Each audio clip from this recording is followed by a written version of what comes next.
Hello friends, तो स्वागत है आपका अपना YouTube channel NK study stage पर। तो चलिए आज हम लोग सवाल सॉल्व करेंगे मैथ का रेलवे एनटीपीसी 2025 का पूछा हुआ क्वेश्चन। ठीक है, तो चलिए ध्यान से सवाल को देखिएगा। देखिए पहला नंबर सवाल है कि डेविड का वेतन पहले 17% घटाया जाता है और बाद में 10% बढ़ा दिया गया। ठीक है, यानी कि पहले क्या गया 17% घटाया और बाद में 10% बढ़ा दिया गया। तो पूछा कि उसका वेतन उसके शुरुआती वेतन की तुलना में कितने परसेंट कम था या कम हो गया। ठीक है, तो चलिए इसको सॉल्व करते हैं। देखिए इसको सॉल्व करने के लिए मैं आपको एक फॉर्मूला बताता हूँ। ठीक है, जिसमें आपका इस तरह के जितने भी सवाल हैं वो डायरेक्ट बन जाएंगे। ठीक है, देखिए इसका फॉर्मूला आता है ए प्लस बी प्लस ए इंटू बी बटा 100। ठीक है, ये है आपका फॉर्मूला, इस कंसेप्ट को लिख लीजिए। चलिए अब देखते हैं यहाँ क्या करता है। पहले 17% घटाता है, यानी कि घटाया, तो उसके लिए हम लोग माइनस चिन्ह का प्रयोग करेंगे। तो ए की जगह आप क्या रख दीजिए, तो -17 लिख दीजिए। फिर अब बी का मान यहाँ प्लस रखने से पहले देखना होगा कि बढ़ा रहा है कि घटा रहा है। ठीक है, अब दूसरा कोई कहता है कि 10% बढ़ा दिया गया, तो हम उसको प्लस कर देंगे, +10। और फिर यहाँ यहाँ प्लस और माइनस, यहाँ ए इंटू बी गुना करेंगे इन दोनों को, प्लस माइनस, तो यहाँ भी क्या हो जाएगा -17 गुना 10 बटा 100 हो जाएगा। हो गया, तो देखिए -17 + 10 ये हो जाएगा आपका -7, और यहाँ हो जाएगा -17 170 बटा 100। तो 0 से 0 10 से जब 17 को काटिएगा तो ये 1.7 आ जाएगा, तो हो जाएगा -7 -1.7। जब इन दोनों को जोड़िएगा तो क्या हो जाएगा, 7 और 1 8 -8.7। यानी कि इसका जो शुरुआती वेतन की तुलना में कितने कम हुए। माइनस का चिन्ह क्या दर्शाता है कि उसका जो इनकम है वो घटा है, कितना परसेंट घटा है, तो -8.7। यानी कि माइनस क्या करता है, बता रहा है कि इनकम घटा है, कितना घटा है 8.7%। तो राइट आंसर हो जाएगा ऑप्शन नंबर सी। ठीक है, फॉर्मूला ये है, बस ध्यान देना है कि बढ़ाया गया है इनकम कि घटाया गया, तो उसके हिसाब से आपको प्लस माइनस का चिन्ह बदलना है। ठीक है, तो ये हो गया इसका राइट आंसर।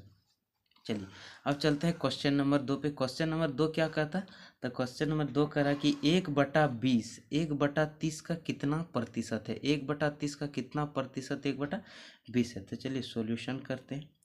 1/30 का कितना प्रतिशत है, मान लीजिए कि ये क्वेश्चन मार्क परसेंटेज है, परसेंटेज यानी कि नीचे 100 हो जाएगा, तो कौन है 1/20। ठीक है, जीरो से जीरो खत्म हो गया।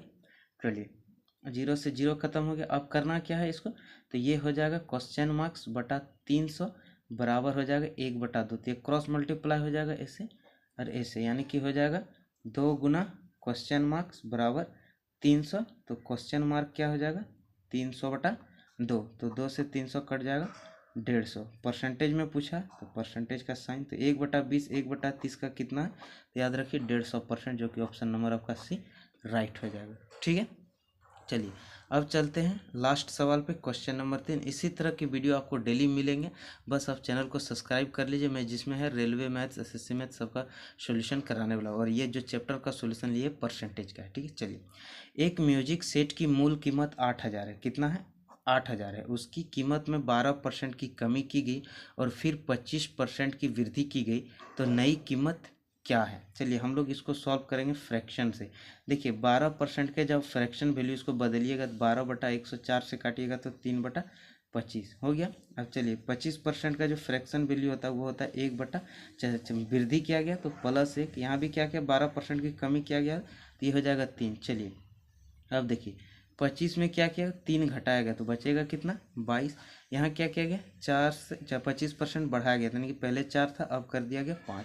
तो क्या कीजिए 5 से इसको काट दीजिए 5 बार में, 4 से कटेगा नहीं, 2 से काट दीजिए 11, यानी कि कितना हो गया 5 दूना 10 और 11, यहाँ एक है कुछ नहीं तो 11 कम 11, यानी कि जो है पहले इनकम 10 था अब हो गया 11। चलिए इसको यहाँ लिखते हैं, पहले इनकम 10 था तब हो गया 11, जबकि पहले मूल कीमत है कितना 8,000, यानी कि 10 का जो वैल्यू है वो है आपका 8,000। तो कितना गुना है ये 800 टाइम है, तो 11 का वैल्यू भी हो जाएगा 800 गुना 800, तो 11 8 8800। तो राइट आंसर हो जाएगा कितना पर 8800। नया कीमत क्या हो जाएगा 88, जो कि right answer option number B हो जाएगा। ठीक है दोस्तों, मिलते हैं नेक्स्ट वीडियो में, धन्यवाद।